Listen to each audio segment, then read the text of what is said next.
Shalom, shalom. First and foremost, I'm going to give all praise, honor, and glory to Yahweh, Bahashem, Yahushai, Bahashem, Rakah HaKodash. Double honors to the elders and bishops of Great Millstone who teach and will well, and salutations to the beloved prophets and brothers who continue to exhort the sheep in these last days, and a mighty shalom to all the hopeful elect listening in. The title of this epistle is going to be entitled MOTB, Not the Chip. MOTB, Not the Chip. Before I went to go lay down, I was scrolling through my feed and a video popped up entitled Revealing the Mark of the Beast, Not the Chip, by a channel named Spiritual Life Lesson. Spiritual Life Lesson. Upon listening to this content from this person, this man, this vessel, this parasite, he was going into how the mark of the beast is not the chip. It's not a physical mark, but in fact, it's just a spiritual mark. And so I'll open up with that, and I'm going to jump into the book of Ezekiel chapter 3. Mind you, I'm about to lay down, but the Spirit was like, nah, you gotta speak on things like this.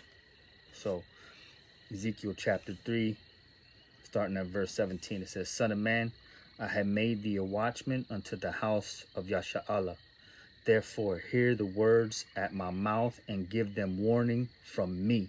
So once the Most High Yahweh, our power, gives you the wisdom, knowledge, and understanding of the scriptures, going into the Greek, going into the Hebrew, going into the history, getting fed by the masses of the prophets that were anointed to preach this word, your solemn duty now is to stand on business, stay on your square, and deliver that wisdom, knowledge, and understanding unto your brother, because that's loving thy brother as thyself, right? This is washing your brother's feet.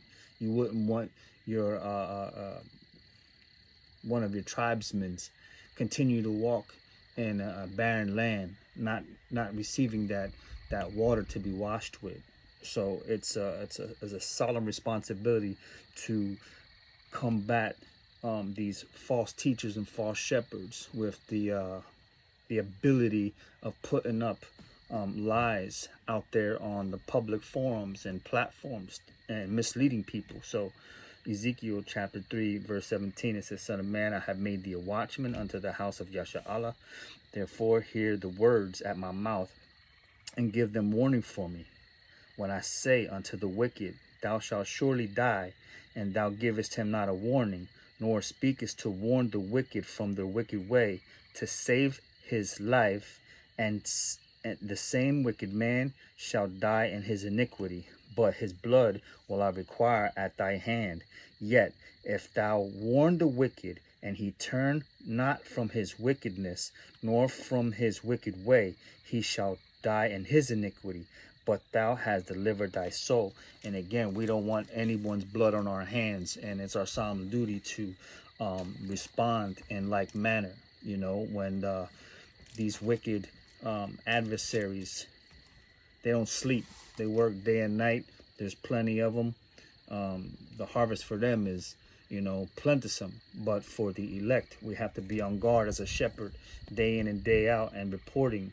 And again, this channel, Spiritual Life Lesson, was going into how that and it was semi entertaining as he was throwing stones at the Great Millstone, and he wasn't even going into the Greek of the words and getting the expounding on it. And what I found to be alarming was that there was, again, followers that were congratulating him and throwing up some shalawams.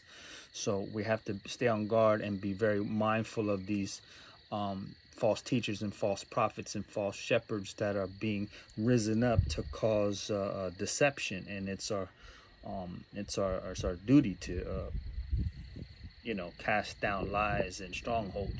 So Revelation chapter 13 and verse 15 on down, it says, and he had power to give life unto the image of the beast, that the image of the beast should both speak and cause that as many as would not worship the image of the beast should be killed.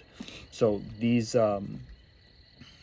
AI technologies that are already in the works being used in different parts of the world for accessibility and partaking in a new blockchain technology that's going to take the place of fiat currencies, no longer tangible assets in your hand, but now they're going to be digital devices that are going to be implanted subdermally underneath your skin. And if you do not accept this mark of the beast, this new system, you will be an outcast and ridiculed. And then the penalties that are in the judgments to come may follow. So let's just say that this RFID technology, this chip, is not the mark of the beast, right? It's just a spiritual mark. Let's just say that. Why on earth would this technology be in existence and being used as of right now, with all the plethora of information that's backing it up, that it's going to be used as a way to use commerce, go in and out of supermarkets and small chain shops to make purchases? Why would this technology exist, right? But if that's not the mark, then then that's not the mark, I guess, right? So we're going to continue on Revelation chapter 13 to 15. And he had power to give life unto the image of the beast, that the image of the beast should both speak and cause that as many as would not worship the image of the beast should be killed.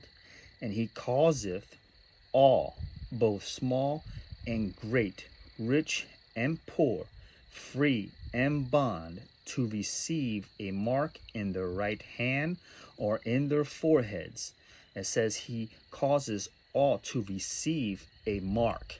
He causes all to receive a mark, right? If this is a spiritual mark, how could he cause you to have it? It sounds as an option that's being presented to you.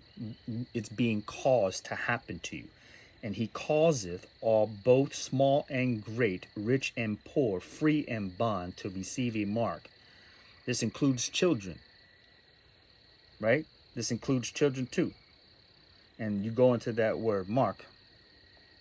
In the Greek, it's G5480. It's charagma. Charagma. That word mark there in Revelation chapter 13, verse 16 is charagma, a stamp, an imprinted mark. This is a physical mark, an imprinted mark, or a stamp, right? In Revelation chapter 13, and let's continue on. And that no man might buy or sell, save he that had the mark, or the name of the beast, or the number of his name. This is going into that that partaking of that system, you know, that mark in your hand and in your forehead. This is wanting to partake spiritually within that system, but in order to physically participate, you must receive a physical mark. So it's twofold, you know. Where the spirit goes, the body follows. So if your mind is already aligned with submitting unto that system that's going to be new technology, right, you're going to ultimately take that physical mark. So yes, it is a physical mark as well, you know. And when somebody doesn't present to you and unpack all of the information in the scripture, you better tuck tail and run. These corkscrews are going to lead you right into disaster and eternal damnation. We're going to jump into Revelation 16 and grab verse 2 real quick. And this is what happens for those who take this spiritual mark Revelation chapter 16, verse 2, it says, and the first went and poured out his vial. No, I'll just jump up. Verse 16 and 1. And I heard a great voice out of the temple saying to the seven angels, go your ways and pour out the vials of the wrath of the Most High Yahweh upon the earth. And the first went and poured out his vial upon the earth, and there fell a noisome and grievous sore upon the men which had the mark of the beast, and upon them which worshipped his image. Now you have a physical condition that's happening to these individuals who took the mark of the beast, right? So if you have a spiritual mark, how can you have a physical condition where now grievous sores are coming into fruition, right? Again, this channel, his name was Spiritual Life Lesson, and the title of that lesson was Revealing the Mark of the Beast, not the chip, right? He didn't use the name of the Father or the Son, and gave a brief, small breakdown of his carnal explanation of what the mark of the beast is. You have to be very careful on these people who come dressed as wolves in sheep's clothing and spew these lies, because they're set up for deception, right? Jumping back into it in Revelation chapter 13 and verse 17. And that no man might buy or sell save he that had the mark, or the name of the beast, or the number of his name, right? So without this mark, you cannot conduct commerce within the new economic system. We know this. An economic collapse is going to ensue. The crash of the dollar, everybody's dumping the US dollar back into the economy, no longer using it. So there has to be a backup plan for it, and the backup plan is already written in our scriptures to tell us what these things are, right? And it's going to go into a digital system, which is going to be total totalitarian, if I'm saying that right. And you will have to receive an incision in your hand and a rice grain RFID chip in your hand to partake in this system, right? So the MOTB, not the chip. So we'll go into Revelation 16 and 2 being a physical mark. Stigma, right? The etymology of charagma goes into stigma, and that is G4742, and it is defined as a mark pricked in or branded upon the body. The ancient and oriental usage of these what the ancients used to do, right? They used to brand their slaves. They used to use hot iron and brand them, showcasing that that slave is owned by their master, right? And so the ancients used to use this on slaves and soldiers that bore the name and the stamp of their master or commander. They branded and pricked, cut into their bodies to indicate what master or general they belonged to. And there were even devotees who stamped themselves in the way with the token of their god, with their power. You go into the that word charagma, G5480. The root word etymology, G5482, charax. It's a stake or sharpening to a point. Implantable technology, right? So this all goes back to the actual physical mark.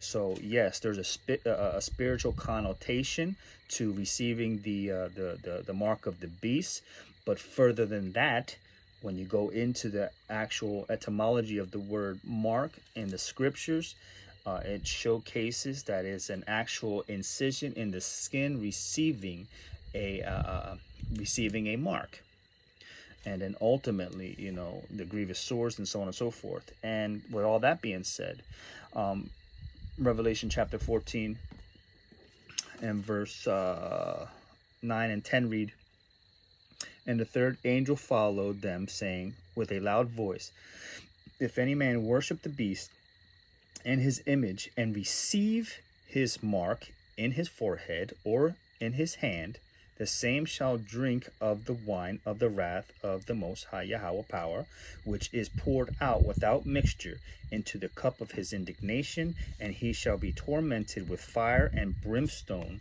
in the presence of the holy angels and in the presence of the Lamb." So I hope this message was conveyed and received with understanding to the hopeful elect, and to be very on guard and watchful for those who are mixing and mingling the truth and sound doctrine in these times, because deception is running rampant, and then everybody has a cell phone and wants to just blurt out whatever nonsense that comes across their, you know. So I pray this is edifying. Until the next time. Shalom.